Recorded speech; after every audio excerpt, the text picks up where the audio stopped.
Having trouble sticking to a budget? It might not be you. It might be the technique that you're using. Today, we're going to go over the most popular budgeting methods, the pros and cons, and figure out which one is the best fit for you.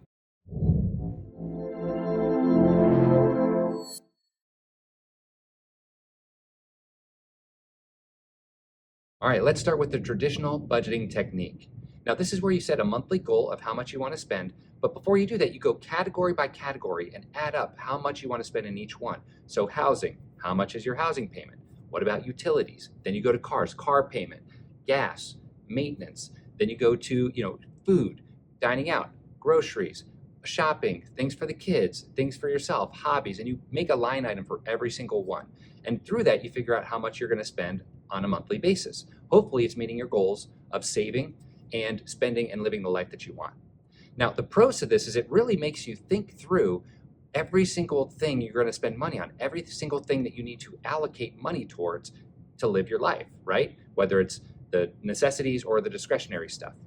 Now, the cons with this is that if you go over budget in one area, you either have to stop spending altogether or you need to borrow that money from another category so that you can still hit your monthly target. But what happens is it's a little bit of a shell game where you borrow money from one category because you went over on dining out, for example, but then you're under on your clothing budget. So then you borrow from another one, and it creates this monotonous cycle of borrowing from one category to another, which is probably what has stopped a lot of you from budgeting in the first place. The other thing is that it doesn't do, the other con, is that it doesn't help you identify the things that could come up. Right? We're thinking that everything is going to go according to plan. And as you know with life, that's just not the way it works. So the traditional budgeting method, though it helps you think through everything, it's really not that great. It's a little bit too granular to stick to, which is why, if you've tried it, that's why you're having trouble. A budgeting method that's really popular right now is the 50-30-20 budget. And the way that this works is basically you assign 50% to your fixed costs or your necessities, 30% to your discretionary expenses, and a 20% savings rate. So 50% should go towards housing payments, car payments, childcare, anything that you consider a necessity or a fixed cost, right? Debt payments, things like that. The 30% of discretionary, that's like clothing, shopping, hobbies, sports, things of those nature. And what I love about this is that final 20%, a 20% savings rate, if you can get there, is really, really good, and it's going to set you up for financial success. So that's the one thing I really love about it, is just setting you up for that high savings rate. Now, you might be having trouble with this technique if you already have your fixed costs set up. So let's say that you already have the house, the kids, the child care, the car payments, and if you add all that up, it's actually more than 50% of what you're going to be spending and what you're making in your take-home pay. It's really, really hard to use this technique. The other thing that this creates a challenge for is, what about travel? Travel, the things that kind of spike your spending in any given month, travel, holidays, birthdays, things like that, this doesn't really account for. It kind of has you squeeze all that in. So if you take a vacation, you have to squeeze all the other discretionary spending in whatever's left of that 30%. So if you do a lot of traveling, if you have a lot of things that come up, and if your fixed expenses are over 50%, this budgeting method is going to be a challenge for you and probably not the right fit. The next popular method is the zero-based budget. So if you've ever heard of YNAB, You Need a Budget, or the Every Dollar budgeting app, that's what the zero-based budget is structured to be like. So basically, you start off with how much is coming in, and you give every single dollar that comes in a job, whether it's going towards your financial goals, whether it's building a sinking fund. A sinking fund is to save up for those big things like vacations and the holidays and stuff like that, or just the month-to-month stuff for your housing costs, your car payments, your child care costs, clothing, shopping, hobbies, all that stuff. You decide at the beginning of the month where you want every single dollar to go. Now, what I love about this method is that it makes you be really, really strategic and prioritize the things that you want at the beginning of the month, so that as the month goes along, you're kind of going through and making sure that you're budgeted for the things that really matter to you. But one of the problems with this is, I'll just ask you, have you ever had a month where everything goes according to plan? I know I haven't. So the problem with the zero-based budget is that things come up that's going to derail this, because you've already given the dollars a job. And if you have something unexpected that comes up, whether it's good, like friends getting married or friends having a kid, you want to buy a gift for them, or bad, like car trouble, house trouble, this really doesn't help you accommodate for those unforeseen things, and it throws the entire budget off. So if you done a great job planning, but in the execution of it, you haven't really been able to get to where you want to get to, it's probably because this is way too structured of a program for most families. Cash stuffing, or the envelope method. This was very popularized by Dave Ramsey about 30 years ago, and there's been a big viral thing on TikTok around cash stuffing. So when you hear cash stuffing, envelope method, it's basically the same thing, where you actually take out cash from the bank, from the ATM or inside the bank, you take it and you have folders or envelopes, and you put the money into each envelope for each category. And when you spend the money, you take it from that envelope, and when the money runs out, when there's no more money left in that envelope, you're done. So this is very similar to the zero-based budget. And what I like about it is it makes you use cash, and it helps you be really, really strategic and say, oh, I'm out of money, I can't do it. Or, we can go out to dinner, but we only have 20 bucks left. We can't go to a certain restaurant, we have to go somewhere else, right? So I like the pros. The pros of this one is that it's very, very detail oriented, and you actually have the physical cue of actual dollars. So now, of course, one of the cons is that with online shopping and frictionless transactions, buying things online, which we all do, it makes it hard to do cash stuffing unless you manually pull it out when you buy it online and put it back into sort of another venue, or maybe you deposit it back in the bank. So in today's world of online shopping and easy payments, Apple Pay, Google Wallet, things like that, it makes this cash stuffing or envelope method really, really challenging. But if this is something that works for you, I'd say stick with it. I'm a big fan of using cash over credit cards because it is that physical cue that we talked about. But I also know that's not realistic for most households. So if this isn't working, it could just be it's a little bit too structured, or you're just kind of falling into the online shopping trap, and you might want to try a different budgeting method. Next, let's talk about the reverse budget. So the reverse budget works in reverse. Rather than assigning your expenses, you assign money towards your savings goals, your investment goals, and things like that. So you pay yourself first, hence the name. So when you're building your budget, you say, how much do I want to go to accomplish my goals? Whatever's left over, that's what I'm going to budget for our monthly spending.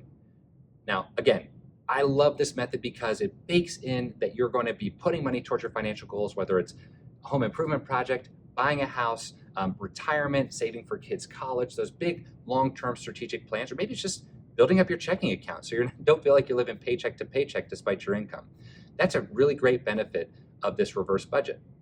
The cons, of course, is that it doesn't actually control spending for people. So what ends up happening a lot of times, if this isn't working for you, probably what's happening is that you're not giving yourself enough room in the actual expenses part of this pay yourself first budget.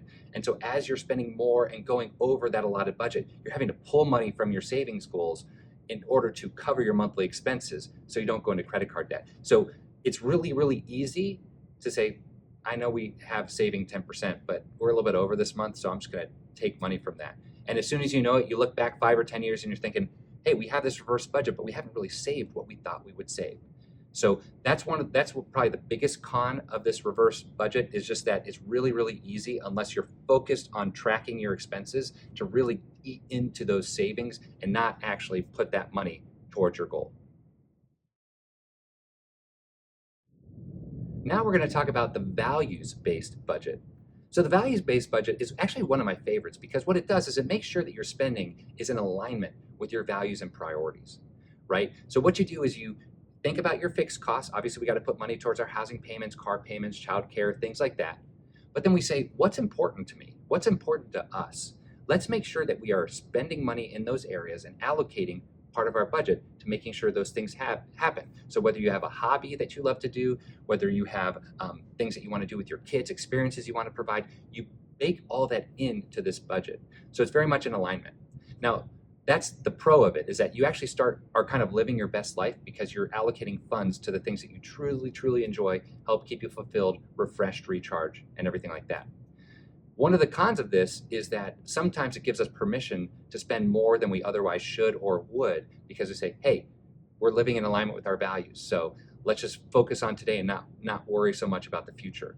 And a lot of times people who use this method, they're not really focused on the savings rate, which is great for today, but it doesn't really help with the long-term planning of those goals that you want, like upgrading your house, maybe buying a house, retirement, kids' college savings, retiring early, whatever the case may be. A lot of times this kind of gives people permission to spend more than save more.